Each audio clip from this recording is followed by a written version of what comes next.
아빠가 경찰청장과 베스트 프렌드다 인맥자랑도 했답니다. 네.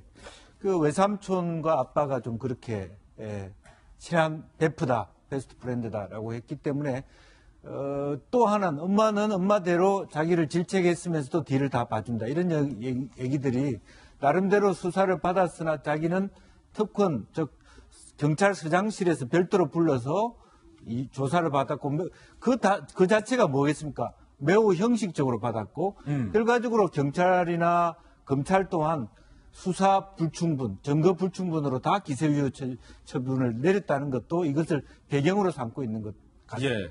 황하나 씨의 발언 한번 볼까요, 지금? 나 지금, 아예 남대문 경찰서에서 제일 높은 사람까지 만나고 오는 길이거든. 내가 사진도 올렸지만, 민원실도, 경제팀도 아니고, 사이버 수사팀도 아니야, 난, 점점점.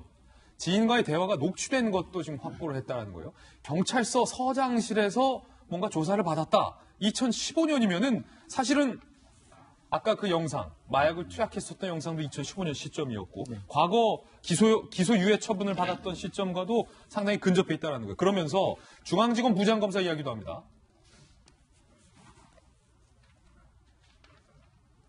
우리 삼촌이랑 아빠는 경찰청장이랑 다 알아. 장난하냐? 베프야.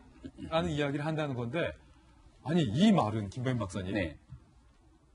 당시 소송이 붙었던 상대 측에서 중앙지검 부장검사랑 친분이 따르니까 누가 더 세냐라는 얘기를 하게 되면서 우리 삼촌이나 아빠는 경찰청장이나 다 알아. 이건 우리 법조인이신 최진통 변호사님이 더 잘 알 것 같은데 경찰청장이랑 부장검사가 누가 더 세냐.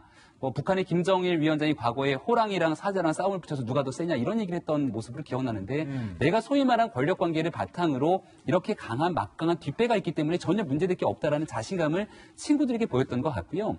서장실에 가서 있었던 사진까지 올렸다가 삭제를 한 상태라고 하지 않습니까?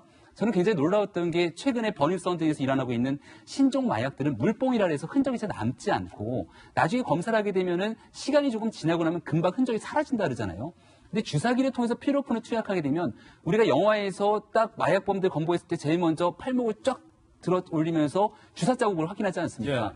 이러한 부분들을 통해서 얼마든지 경찰에서 확인하려면 확인이 가능했을 텐데 왜 이런 것들이 지나쳤을까라는 생각이 들고 황하나 씨에 대한 모발 검사를 하기 위해서 경찰에서 검찰에다가 압수수색 영장까지 신청했는데 이걸 줄줄이 기각한 바 있다는 보도까지 들고 있습니다. 따라서 지금은 경찰과 검찰 어디까지 이 사건이 연루되어 있는 건지 알 수가 없는 상황이지만 확실한 건 경찰서에 드나들었다고 본인의 증언이 있는 거니까 이런 부분들 하나하나 확인해보면 아마도 지금 현직에 있을지도 모르는 경찰 위선까지 분명히 확인이 가능한 대목이지 않을까 싶습니다.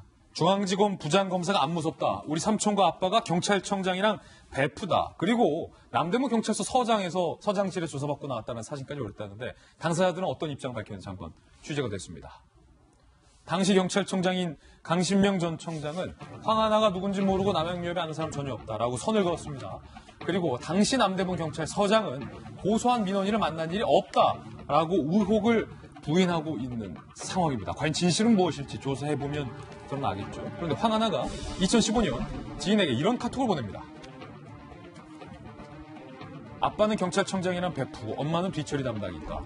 황하나, 사고 치니까 엄마가 화나서 그러면서 뒤에서 처리는 다 해준다 라는 카톡을 보냈던 것으로 확인이 됐습니다. 이게 박정환 대변인. 네. 그러니까 어제도 얘기했지만은 사실은 당시에 같이 마약 투약 혐의, 특히나 황하나 씨는 마약을 공급했다는 의혹을 받고 있음에도 불구하고 전혀 경찰 조사만 하고 기소되지 않고 끝났잖아요.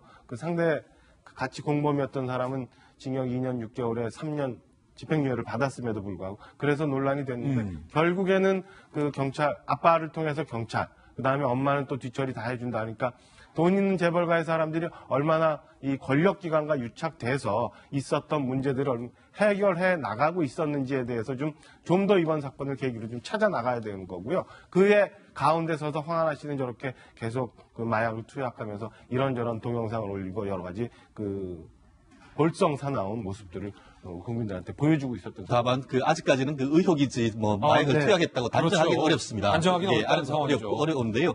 그럼에도 불구하고 저는 아까 얘기했던 나는 경찰청장이라 거의 초등학교 수준의 얘기를 하고 있다는 것 굉장히 유치하다고 생각하는데요. 경찰청장이 더 세냐? 우리 아빠는 경찰청장 베프야 이런 거죠. 그렇죠. 그런데 그럼에도 불구하고 아까 얘기한 것처럼 실제로 남대문 경찰서에 가서 조사를 받으면서 그 뭐 경제팀이건 어떤 문제되는 데서 가는 것이 아니고 실제 서장실까지 가서 그와 같은 사진까지 찍었다고 한다고 하면은 상당히 뭔가 예, 그거는 정말 납득하기가 정말 예. 어려워요. 제 같은 경우에도 변호사이지만 어떤 경제팀이건 그걸 하면서 그날 경찰서장까지 가서 인사하고 온다? 그것도 그 조사받는 사람을 같이 가서 소개한다?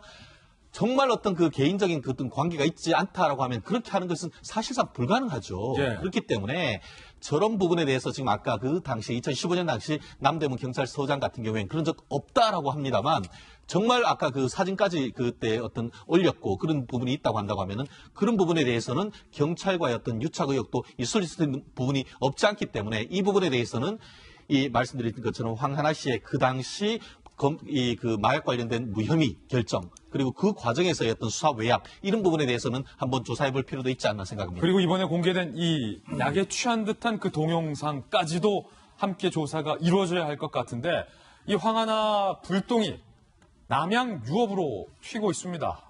황하나 씨와 남양 유업이 어떤 관계이길래? 남양 유업의 창업주 고 홍두명 회장의 외손녀가 바로 황하나 씨입니다. 3남 2녀 중 막내딸의 딸이고요. 홍원식 남양유업 현 회장의 그러니까 조카인 셈인 거죠. 남양유업 측에서 입장을 냈습니다.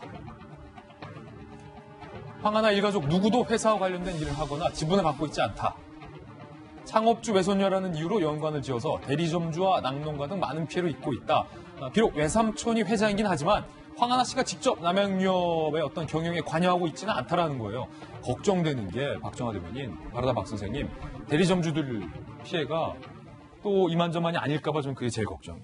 우리가 과거에 뭐 피자나 치킨 이런 거 하면서 오너 리스크 그리고 이에 따라서 정말 하루하루 열심히 살았던 이 대리점주들이 굉장히 고통을 겪고 있는 거를 봤잖아요. 그리고 매출도 반토막 나고 결국에는 뭐 떠나야 되는 현장을 떠나야 되는 이런 분들도 생기고 있는데 지금 이런 일로 인해서 결국에는 남양유업 대리점 그리고 남양유업 우유를 좋아했던 많은 소비자들이 그 소비에 연관을 맺게 되고 피해를 받게 되는 상황이 오는 거예요. 그러니까 그 황하나 씨는 본인이 저렇게 해서 어떤 일을 했는지 아직도 분명하게 얘기를 안 하면서 있지만은 결국에는 피해를 보고 직접적으로 그 타격을 받는 거는 남양유업을 대리점을 하면서 오늘도 아침부터 저녁까지 하루 종일 새벽까지 예. 배달을 했던 그 대리점들 주가 엄청나게 고통을 받고 있으니 이런 상황을 누구한테 피해를 보상을 받아야 되는지도 갑갑하고요. 결국에는 사고는 딴 데서 쳤는데 피해는 내가 받게 되는 이런 상황이 돼서 오늘 또 자영업자들 힘든 남양유업 대리점주들 걱정이 앞섭니다. 예.